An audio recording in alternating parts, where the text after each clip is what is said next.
I'm so sorry. I'm back to you now live from my phone because my computer, hello, Techiemommy's computer, shut down. My computer has shut down po. Naging black yung screen ko. Hala, scary. I know my computer has a lot of viruses and a lot of hacks because I'm online, basically 24/7. But ang lakas po ng ulan dito sa Pampanga, pero hindi naman po, well, normal. Araw-araw naman umuulan. But then, kasi nga merong bagyo, now, hindi tumitigil yung ulan. Pero, the one thing good about it is, di ba, we're enjoying cool weather. As it, Anyway, I am broadcasting now from my phone. Yung aking po mga issues na pag-usapan. Yung computer ko po ay namatay. So, yung mga notes ko, nandoon lahat. But I was going to talk about, sana po today, I was going to talk about foundations of basic computer security principles. Kasi ba po, kasi with all the advents of technology, with all the updates po, marami pa po tayong mga clueless, marami pa po tayong hindi tech savvy, na hindi alam yung gagawin to upgrade their computers, to upgrade their kung ano yung mga apps na kailangan gawin kailangan gamitin para facilitate po yung mga pagtatrabaho. So I was going to talk about that foundation of basic computer security principles. Kasi as everyday users of computer technology, it is not imperative that you have a deep understanding of the security concepts. Kasi yun nga po, di ba? We talked about cyber crimes last week. We talked about cyber criminals and cybersecurity. Marami pa pong nag-text at nag-email asking about kung paano nga to protect themselves about certain hacking or certain viruses or certain na nangyayari sa kanilang mga computer or sa systems nila.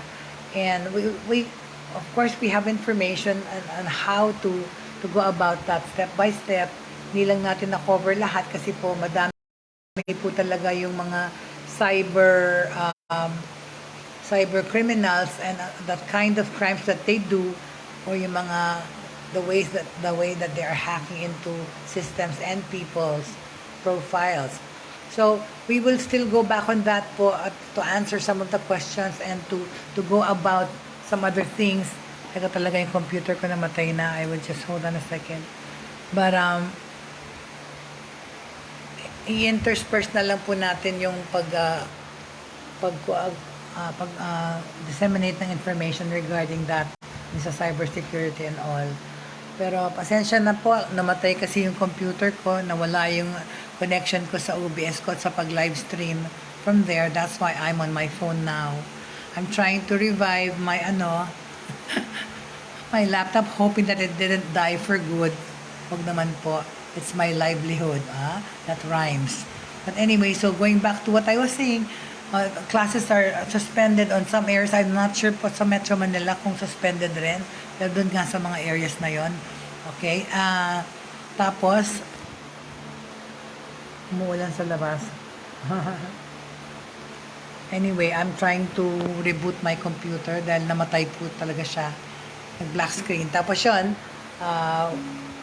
successful naman po yung pag-resume ng classes. I was in Manila up to yesterday, okay?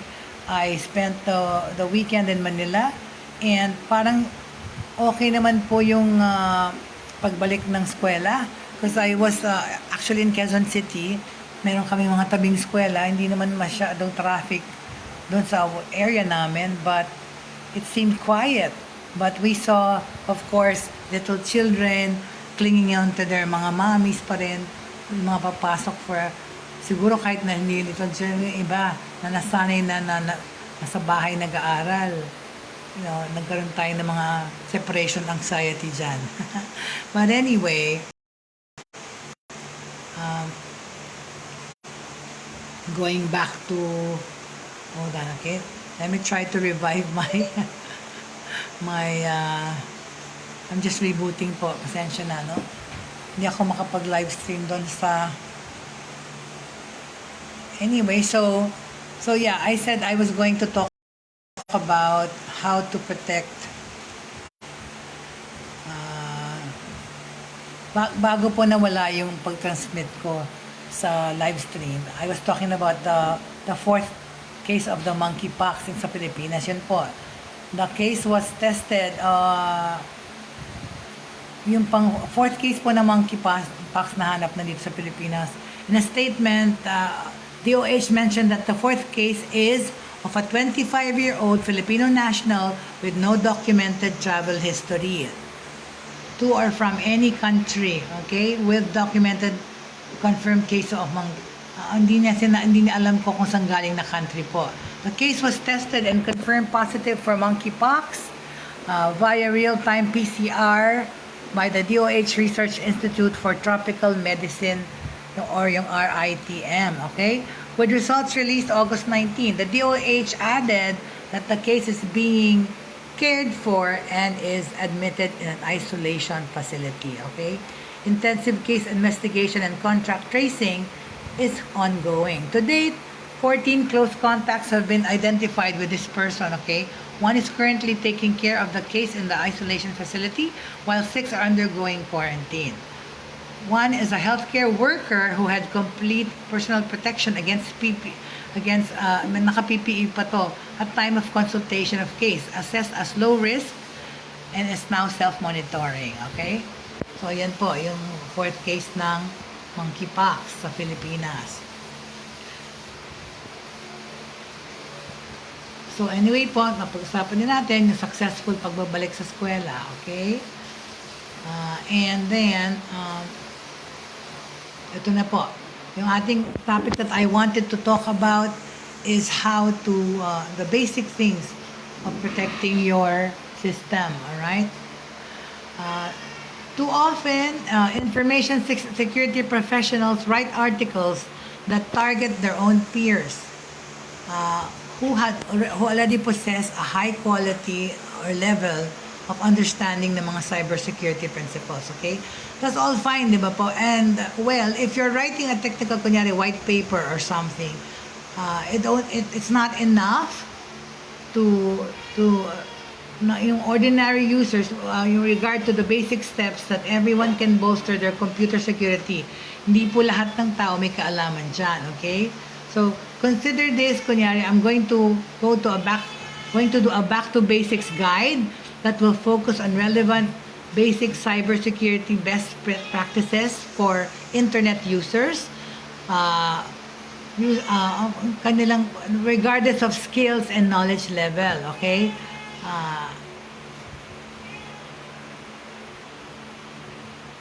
It is sometimes hard to secure your system against cyber attacks, no? It's like para ka nag-weatherproof na isang bahay against an earthquake or calamity.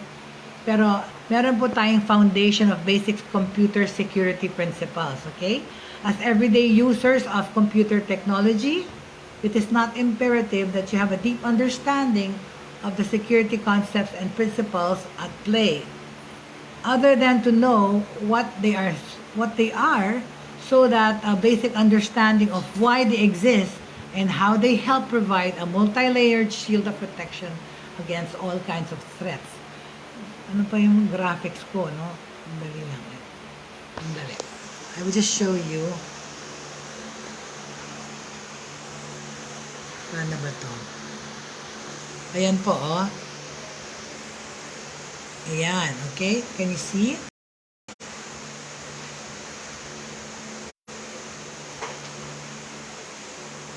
Yan po ang ating mga kailangan i-secure, right? The protection of information against unauthorized access, yung confidentiality po, integrity at availability, alright? Ayan.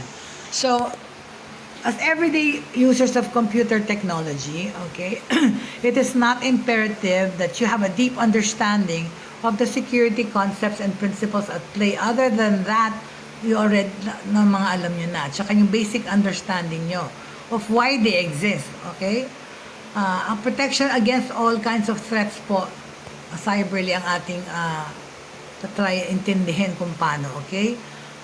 Confidentiality po is the protection of information against unauthorized access, okay, to your information, to your details nyo po, no, mga accounts nyo, businesses.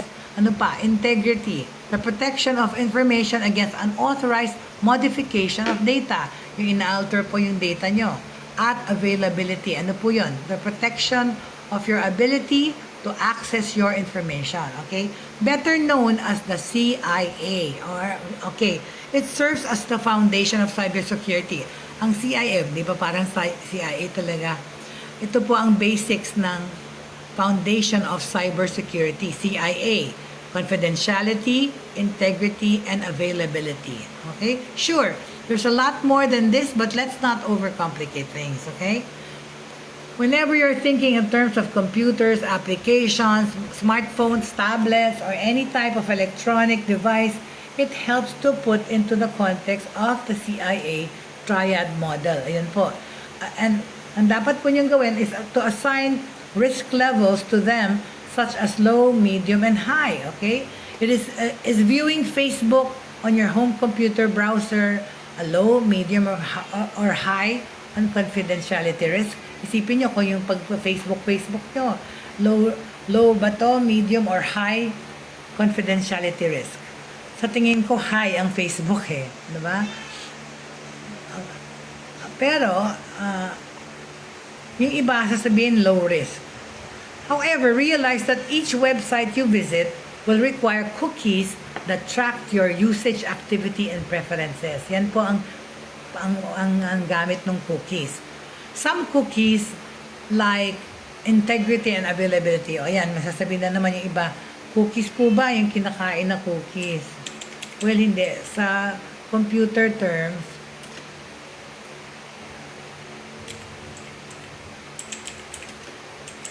okay, anuhin natin yan, ha? Sandali lang po. Hala, asan si Xiao? Narinig ko nag-iiyak. Sorry. Excuse me. Yung cat umiiyak sa labas ng ulan. Sorry. Anyway, so people are saying, ano yung cookies na sinasabi niyo ba? Okay, what is a cookie? Alright? What is a cookie? In technology, what are cookies, okay? Hindi po ito yung cookie HTTP cookies po. HTTP, nakikita nyo sa URL nyo, sa address, diba? HTTP, blah, blah, blah. HTTP cookies are essential to the modern internet, but a vulnerability to your privacy. Ayan po ang totoo niyan. Ayan po, nakaka-affect ng privacy, okay? As a necessary part of web browsing, HTTP cookies help developers give you more personal, convenient website visits. Okay, cookies the cookies let websites remember your website logins, shopping carts, kung saan ka nag-browse, diba, and more. But they can also be a treasure trove of private info for the cyber criminals to spy on. Yun na nga po, diba? Guarding your privacy online can be overwhelming, alright? Fortunately, even a basic understanding of cookies can help you keep unwanted eyes off your internet activity. Yan na nga po, diba? Nangangawit na kahawakan. Ayan, pwede naman pala kung ganyan. So, yun nga po. So, dapat paghingilan ko ng stand. Okay lang. Anyway, so yun. Guarding your privacy online can be overwhelming. Fortunately, even a basic understanding of cookies can help you get unwanted eyes off your account o yung privacy niyo po o yung internet activity niyo na namomonitor, okay? While most cookies are perfectly safe, okay, some can be used to track you without your consent, diba? Whereas legitimate cookies can sometimes be spied upon if a criminal gets access. Yun na nga. Okay? So let me guide you, okay, on the subject of how we're going back to basics into how to fortify our security sa ating mga computer, sa ating mga gadgets, no? Balik tayo sa basics, isa-isahin natin kung paano. Mag-umpisa tayo ngayon sa cookies. Diba? What are cookies? What are cookies on your computer? Or the website? Kung cookies contain viruses, sasagutin po natin yan lahat ngayon. So, umpisahan natin po sa cookies. Diba? Sinabi na natin, cookies are text files. Okay, sorry. Ako po'y napagalitan ako ng mga kapatid ko kahapon na pag nagbo-broadcast daw ako, lagi ko hinahawak yung mukha ko. Totoo naman kasi for some reason when I'm broadcasting, nangangate yung nose ko, nangangate yung face ko kasi siguro sa hangin but anyway, okay, so going back to what are cookies. Cookies are text files, okay, with small pieces of data like a username and password that are used to identify your computer as you use a computer network, okay? Specific cookies known as HTTP, yung nakikita nyo po sa mga URL, yung mga address ko na nabasa nyo, okay, that are HTTP cookies are used to identify specific users and improve your web browsing experience, okay? Data stored in a cookie is created by the server upon your connection. Okay? Kung ano yung ginagamit yung server sa connection nyo po, ang data po nasa store dun sa cookie. This data is labeled with an ID unique to you and your computer. Okay?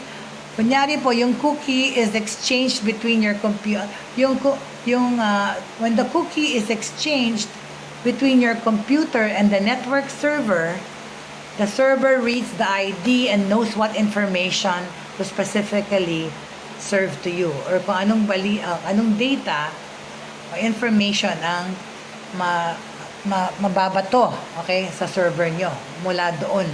Okay? Ano ba ang mga different types of cookies? Mrs. Field. Hindi pa. That's my favorite. I miss Mrs. Field's cookies from the States po. Meron naman dati, meron yan sa sa Manila. Hindi ko alam dito sa Pampanga. Oh my gosh. Anyway, different types of cookies are magic cookies. Magic cookies. Talaga ho, magic. As in, magic cookies and HTTP cookies. Okay? Nagbo-broadcast ba akong live? Hindi ko alam. Am I broadcasting live?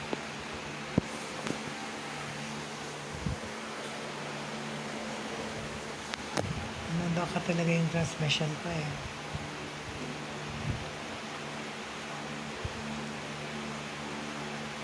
So, try ko pa bang bumalik online? Mapaputol to. So, what can I do?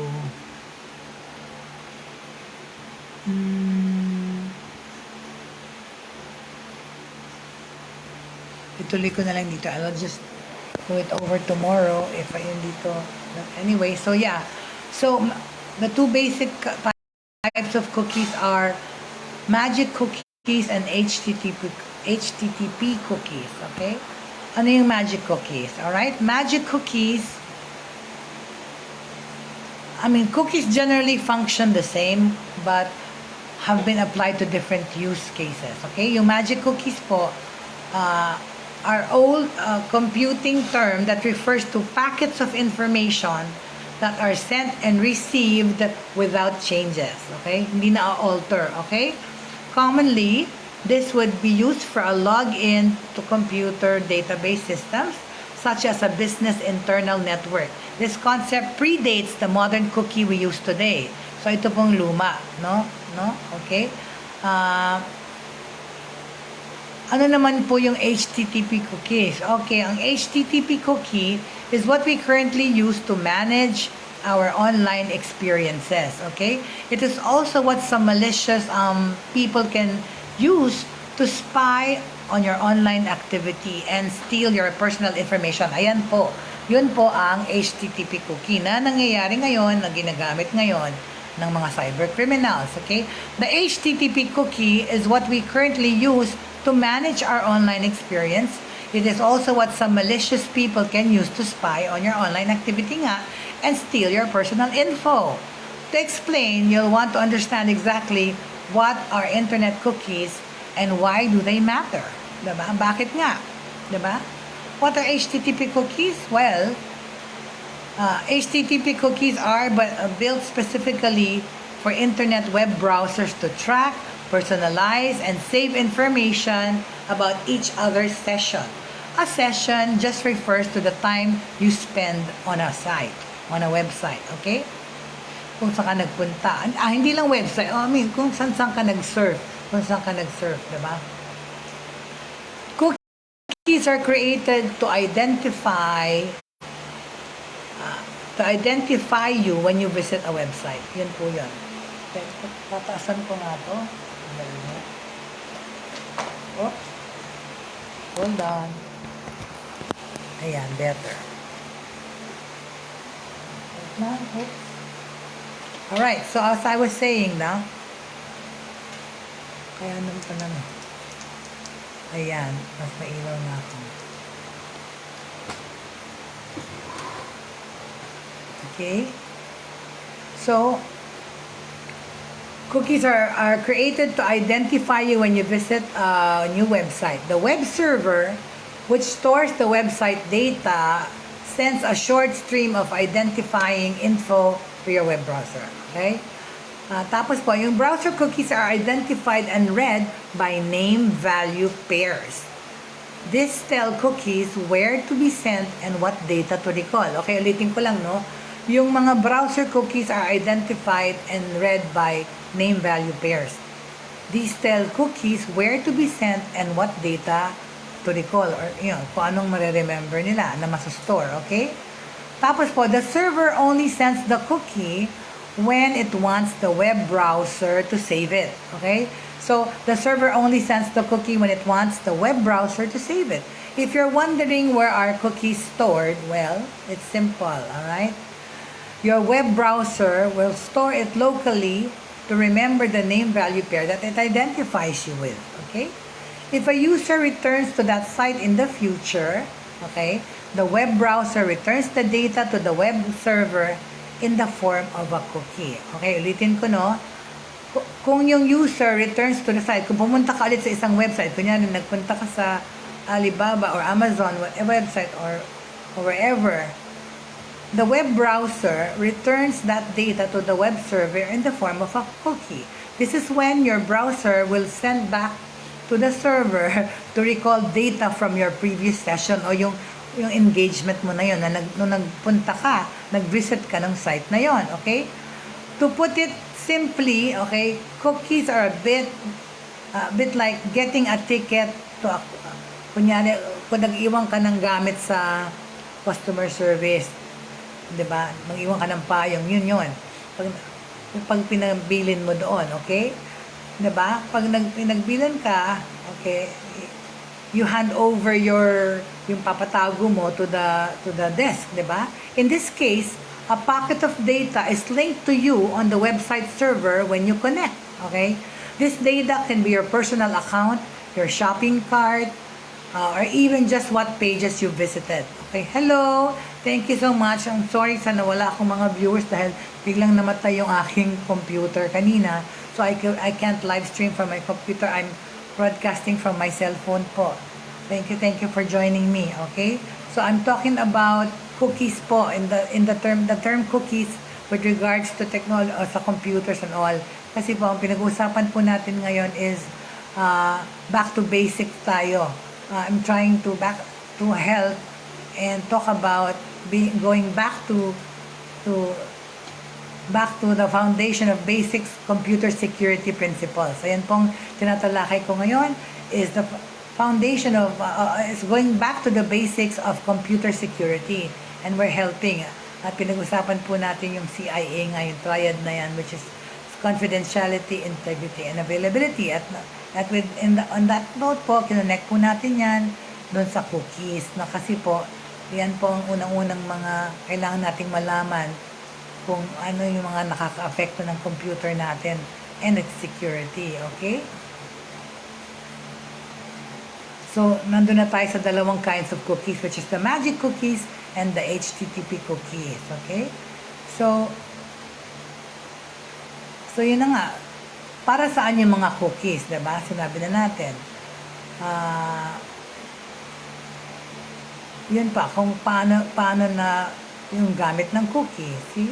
So I likened the cookie to ano nga, yung pinapatago mo kunyari, pag nag-shopping ka, hindi mo pwedeng dalhin sa loob ng grocery, may papatago kang bag, yun. So, cookies are like that, diba? You hand over your gamit na pinapatago mo, in this case, yun yung pocket data that is linked to you on the website server when you connect, diba? This data can be your personal account, your shopping cart, or even just what pages you visited. Yun po yung nagre-retain ng information na yon. Tapos you get a ticket to identify you as the owner of the pinatago. The cookie for the website is given to you, okay, and stored in your web browser. It has a unique ID, especially for you, okay? If you leave and return on the website, you can get that particular item na iniwan mo together with your ticket. Your browser gives the website your cookie. It reads the unique ID on that cookie to assemble your activity data and recall your visit as you left it. That's why, diba, sa laptop or computer, meron na siya parang history. Kung saan ka nang galing, kung ano yung mga visit mo, babalikan mo lang, diba? Lumalabas yun doon. So what are cookies used for, diba? Bakit tayo gumagamit ng cookies? Websites use HTTP cookies to streamline your web experiences. Ano ba itong nangyari dito? Okay, we use cookies to make your experience of the websites better, by using and further navigating, diba, the website. You accept the cookies. Detailed information about the use of cookies is being said right now, diba? Kasi bakit ba natin kailangan itong cookies, diba? Pasensya na yan, nangangatin na naman. Without cookies, okay, you'd have to log in again after you leave a site or rebuild your shopping cart. Ayun nga po yung parang auto-login na. Kasi pa, nasa-save po yung mga login nyo, whether may password or anything. Yun po yung may choice na pag bumukas kayo, do you want to log in as Google or as Facebook or whatever it is. Kasi yung cookies po ang nagsisave ng info na yon, right? So, you want to understand why do we have to use cookies? Are they worth keeping? So I'm going to tell you when they're worth keeping and when they are not, okay? Making cookies an important part of the internet experience is okay, because websites use HTTP cookies to streamline your website experience. Without cookies, you'd have to log in paulit-ulit after you leave a site or rebuild your shopping cart if you accidentally close this page. Yun po yung mga sa shopping nyo, Shopee at Lazada, di ba? Naiipon yung mga shopping cart nyo or even yung virtual na mga online na resellers. Meron silang parang naka-float doon na pagsasavean ng information na pinost mo sa kanila. Nakita mo lang yung ad nila sa intrusion sa Facebook mo or sa YouTube mo. So, that's the cookie premise, okay? Para wag ka na mag-alala ng password mo ulit, sinasave niya yon, okay? So, here's how cookies are intended to be used, okay? Isa-isahin natin. Pakita natin. Here's how cookies are intended to be used, alright? Pakita natin. Okay, there you go. For example, cookies let websites recognize users and recall their individual login information and preferences such as sports, news versus politics. So, yan po yung tatlo. Okay, yan. Alright? Personalization is to customize advertising is the main way cookies are used to personalize your sessions. You may view certain items or parts of a site, and cookies use this data to help build targeted ads that you might enjoy. Yung tracking naman po, ito po ang pinaka-importante para sa akin eh. Shopping sites uses cookies to track items users previously viewed, allowing the sites to suggest other goods they might like and keep items in shopping carts while they continue shopping. Yan po yung mga 'Diba? Napapansin nyo na pag meron kayong binili, kunyari sa certain site, whether it's Shopee, Lazada, or Banggood, or kung saan po, 'diba? Meron doon, pinili mo na yung item, lalabas yung product, pero sa ilalim doon merong suggestions. Diba? Cookies ang premium, ang merong pakananon, okay? Okay? They let you track which things you've looked at the same time, or sinasabi doon na other users, whatever, chose this. Parang konektado dun sa product na binukas mo. Meron mga, parang for me, parang testimonials na rin kasi yun ng kung maraming taong kumuha nun or something. It means it's effective, yung advertising, it means it's doing well by showing you other people who already also went to that site or looked at the product that you want to buy, okay? Okay, while this mostly is for your benefit, okay, web developers get a lot out of this setup as well, okay? Cookies are stored on your device locally to free up storage space on a website's servers. Ayan na yun. Binabato sa inyo ngayon yan para bawasan yung bigat ng mga graphic nila or whatever, yung mga files na nasa server ng isang website. In turn, websites can personalize while saving money on server maintenance and storage costs, okay? So, ulitin, what are the different types of session cookies? Of HTTP cookies? Hello there, welcome to Buhay Online. Pasensya na po, I'm transmitting over my phone because my laptop conked out at namatay bigla. Hindi ko na mailipat ngayon dahil we're too far gone into this conversation. Tapusin ko na lang dito. Pag sa mga hindi nakapanood, bukas irerepaso ko ulit ito tungkol sa cyber, going back to the basics of cybersecurity, okay? So, with a few variations, cookies in the cyber world come into two types, session and persistent. O, kanina sinabi natin, two types of magic cookies tsaka HTTP cookies. Ito naman, going into more detail. Session cookies, okay, are used only while you're navigating a website, okay? They are stored in random access. Memory and are never written to the hard drive. Ayan hindi po to pumupunta sa hard drive nyo. Parang superficial lang. When the session ends, okay, session cookies are automatically deleted. Ay, salamat. They also help the back button or third-party anonymizer plugins work. These plugins are designed for specific browsers to work and help maintain user privacy. So at least parang auto-delete, no? After they are stored in random access memory, they are not written into the hard drive. Salamat naman, okay? Yun talagang killer pag yung hard drive mo inatake, dead ball ka tol, right? Anyway, that was session cookies. Persistent cookies naman po remain, okay, on a computer indefinitely. Oh, yan, sad. It remains in a computer indefinitely, okay? Although many include an expiration date and are automatically removed when that date is reached. So, yun pong difference. Yung session cookies, they are stored in random access memory, but it is not written in the hard drive. Yun naman pong persistent cookies remain on a computer indefinitely. Pero kung may expiration date yun, mag-expire yun on the date that it automatically expires, okay? Hello, thank you po for coming. Pasensya na, I'm broadcasting from my cell phone dahil kanina po nasira po yung laptop ko, bigla nag-black screen, tapos nawala na yung connection sa OBS, sa live stream. I hope I'm transmitting pa rin, no?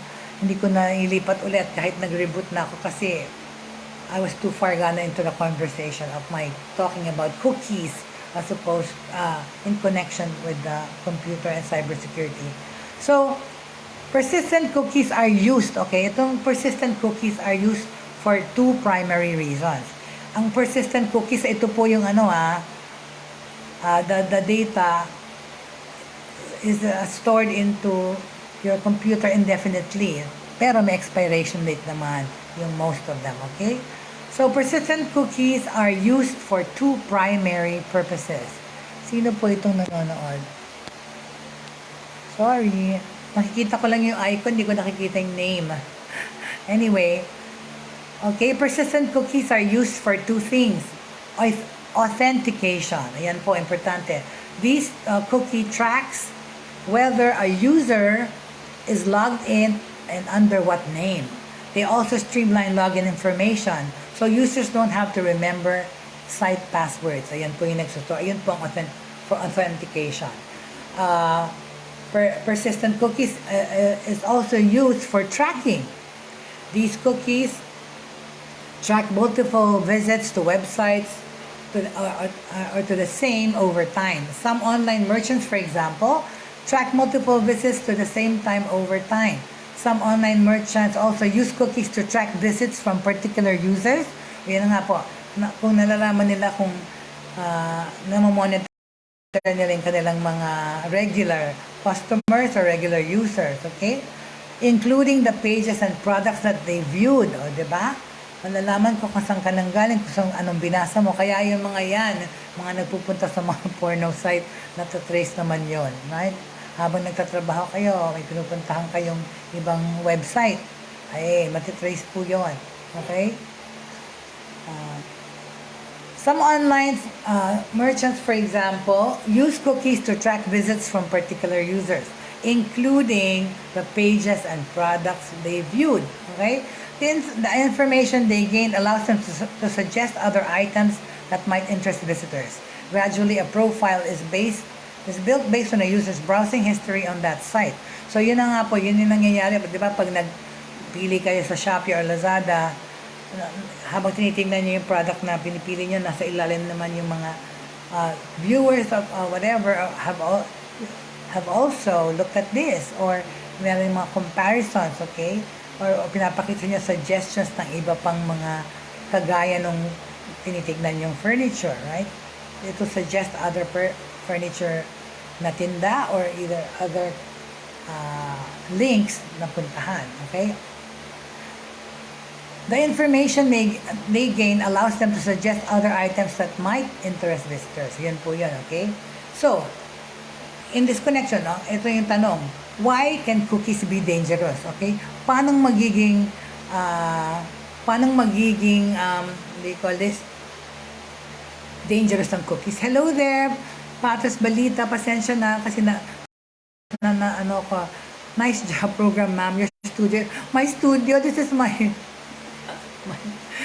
wala, ito na lang yung background ko. Pasensya na. Pero yun po. Paano magiging dangerous ang cookies? Well, since the data in cookies doesn't change, okay, cookies themselves aren't harmful. Ayan po, are not harmful. Okay? They cannot infect computers, alright, with viruses or other malware. However, some cyber attacks can hijack cookies. Yun lang nga po. Kung na-hijack po yung cookies nyo na may information nyo, and enable access to your browsing session. So, yun po eh. Yung mga nagnanakaw ng gano'n, ng cookies po, para makita nila, parang ano yan eh, analytics, di ba? Para makita nila yung buying attitude nyo, yung profiles nyo, kung anong binivisit nyo mas often, makukuha na ngayon yung data na yun pagka hinijack nila yung cookies mo, okay? Alright? The danger lies in their ability to track individuals' browsing histories. Okay? To explain, let's discuss what cookies to watch out for. Nako, we only have 8 more minutes. Tutuloy ko to bukas, pero okay. First of all, first party versus third party cookies. Ayan po. Ito po yung mga cookies na dapat yung iwasan. Alright? Some cookies may pack more of a threat than others depending on where they come from. Ayan po. First party cookies are directly created by website that you are using. Okay? Yun. Automatically yun. Kung saan ka website ng ginagamit mo, yun, meron ng cookie yung galing. Ang tawag doon ay first party cookies. These are generally safer as long as you are browsing from a reputable website, hindi siya bogus website, or ones that have not been compromised. Okay? Pero ano kayang website hindi pa na-compromise? Anyway, ito naman, difference sa third-party cookies. Ano yon? Ito ang more troubling, yung third-party cookies. Bakit? Kasi they are generated by websites that are different from the web pages that users are currently surfing. Hindi, kung saan ka nagsusurf, hindi. Usually because they are linked to ads on that page. Ayan po ang madami, yung mga website na nakalink sa ads, na naka-embed dyan, di ba? Yung pinapa-clickbait, ayan. Visiting a site with 10 ads may generate 10 cookies. Ayan, tandaan nyo, kung kayo po ay nagpumunta sa 10 website or 10 site pagsasurf nyo, pag with 10, visiting a site na merong 10 ads, kunyari, it may generate 10 cookies even if users never click on the ads. So kahit na hanginan lang, dinaanan lang, kahit hindi nyo i-click yung ads, magge-generate na yun ng 10 cookies. Okay? Third-party cookies let advertisers or analytics companies track an individual's browsing history across the web on any site that their ad is contained. Okay? Kasi nga, yun po yung binabayaran ng mga nag-Google ad na yan, or AdSense na yan eh. Na kahit nadaanan nyo lang siya, kahit di nyo kinlik. Nung araw, kailangan i-click. Nung araw, kailangan, diba? Pero yun, third-party cookies let advertisers or analytics companies to track down your browsing history, okay? Kahit hindi nyo kinlik. Across the web on any sites that contain their ads, okay? Consequently, the advertiser could determine that a user first searched for running apparel, kunyari, no? At a specific outdoor store before checking a particular sporting goods site and then a certain online sportswear boutique. So, pwede siyang magpalipat-lipat at mamakuha ng information. Ang ano naman po, ang zombie cookies, okay, are from a third party and permanently installed on computers even when they opt not to install cookies. Ayan ang sad part dyan. Ang zombie cookies po ay isang third party and permanent third party cookie. Kaya lang, permanent po ito na nagiging install sa inyong computers. Even kung ayaw nyo nang tanggapin yung cookies. They also reappear after being deleted. So, bumabalik-balik lang. Ano ba yung parang gremlin? When zombie cookies are first appeared, okay, they were created from data stored in the Adobe Flash storage. Oh my God, sa Adobe pala. They are sometimes called flash cookies and are extremely difficult to remove. Like other third-party cookies, zombie cookies can be used by web analytics companies to track again your unique buying power or unique individual browsing histories, because websites may also use zombies to ban specific users. Okay? So, mapunta tayo sa allowing or removing cookies. We have 4 minutes. Cookies can be an optional part of your internet experience, especially yung mga hindi harmful na cookies. Kaya lang, di ba, lagi tayo nakikita minsan, clear your cookies cache. Pag masyado ng puno. Okay? If you choose, you can limit what cookies end up on your computer or mobile device. Pwede nyo naman piliin po kung anong gusto nyong i-save. Okay? If you allow cookies po to stay, it will streamline your surfing. Ayan pa, it will facilitate your surfing experience better. Yun po, kaya nyo nire-retain yun kasi yung mga history nyo, nandiyan na sa computer na parang auto-login na lang yung iba. So, kung gusto nyo i-retain yun for that purpose, okay lang. For some users naman, no cookies, security risk is more important than a convenient internet experience. Ayun nga, ayun ang give and take yun doon.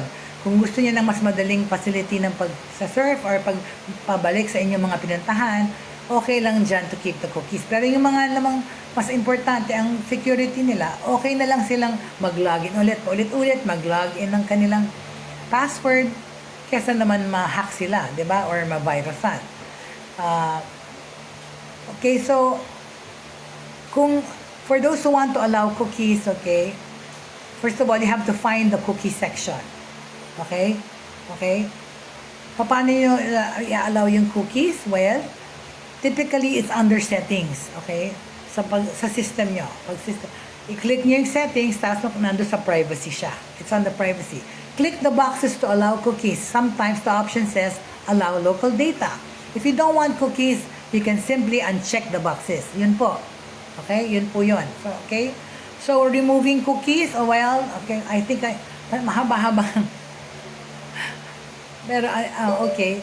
To remove cookies, it can help you limit mitigate your risks of privacy breaches. It can also reset your browser tracking and personalization. To help, si Kaspersky offers step-to-step instructions for removing cookies from the most popular web browsers, okay? Removing normal cookies is easy, okay? But it could make certain websites harder to navigate. Yun na nga. Ano mo doon? Sa-sacrifice mo or i-run mo yung risk mo ng hacking or security na actually, in all honesty, pag naka-online ka all day long, 24/7, meron ka pa rin talagang risk. So, kung ang gusto mo ay i-keep yung convenience mo of mga auto-login sa mga websites na pinupuntahan mo na palagi, you retain the cookies. Pero mapipili mo nga kung anong klaseng cookies or ang pwede mong retain. Kaya nga sinabi, okay, go to, if you want to allow cookies to streamline your surfing, okay, ulitin ko, go to settings, okay, sa privacy, then go to privacy. Tapos, click the boxes that will allow cookies, and sometimes the option will say allow local data. If you don't want cookies, okay, you can simply uncheck those boxes, okay? To remove the cookies entirely, medyo mahabang proseso. Bukas na lang po, babalikan natin yung way na yan. We will talk more on how to deal and use or not use cookies and how to remove it from your system.